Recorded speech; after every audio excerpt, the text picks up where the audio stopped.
if delusional, divisive, destructive, deceptive, and outright demonic were a person, it would be the perfect representation of the Democrat Party.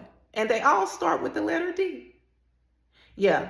The Democrats have done it again, you guys. They come out with a story on President Trump today, claiming that they have new emails where Jeffrey Epstein mentioned President Trump's name several times, saying that he practically knew about the girls.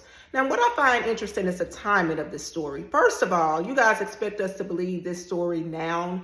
It comes out right after the United States Attorney General Pam Bundy and the FBI Director Kash Patel has unleashed new evidence regarding the Clinton Foundation corruption. Okay, now they run this story on Trump.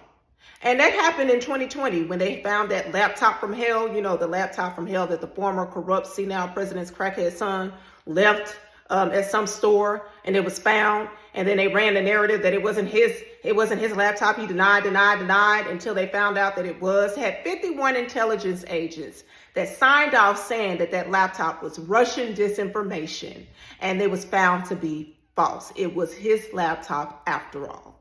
Then you have the Russia collusion hoax, that Hillary Clinton was behind, the one that lost to President Trump and could never get over her loss.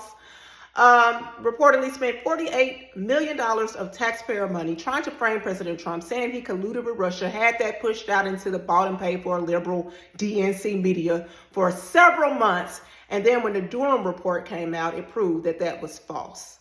Okay, so all these lies, disinformation, it's been almost 10 years since Trump initially ran for office, and we've had nonstop negative press on him. They tried to take his name off the ballot.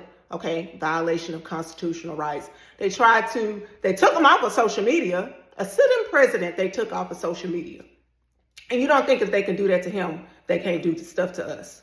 Okay, then they raided his home, and it was reportedly found that the FBI planted stuff at his home that they raided. Then the January 6th, the day that they claimed was the insurrection day, where they tried to overthrow the government with no arms. Okay, we're going to try to overthrow the most armed government in the world with no arms. Yeah, that makes sense. Okay. These people are just, they're out of there. They are completely out of there. And I could think of another president that you could probably run a report on where you'll have better, chance of people believing. His first name starts with a B, last name starts with a C. He reportedly visited that famous island for 28 times, a record-breaking number of times. And he was seen on a portrait in a blue dress. But you guys don't seem to be really interested in that story. Just want to keep talking about Trump. Interesting. And then you expect us to believe that a senile, corrupt man ran for president and won the most votes in the history of the United States presidency while campaigning from his basement. Joe Biden, who ran for office years ago and was denied because of plagiarism. All of a sudden, he comes back and wins the most votes, even surpasses Barack Obama. And you claim that there was no election fraud. And then when there was found to be election fraud, you said that, well, there was not enough fraud to change the outcome of the election. A bunch of darn liars.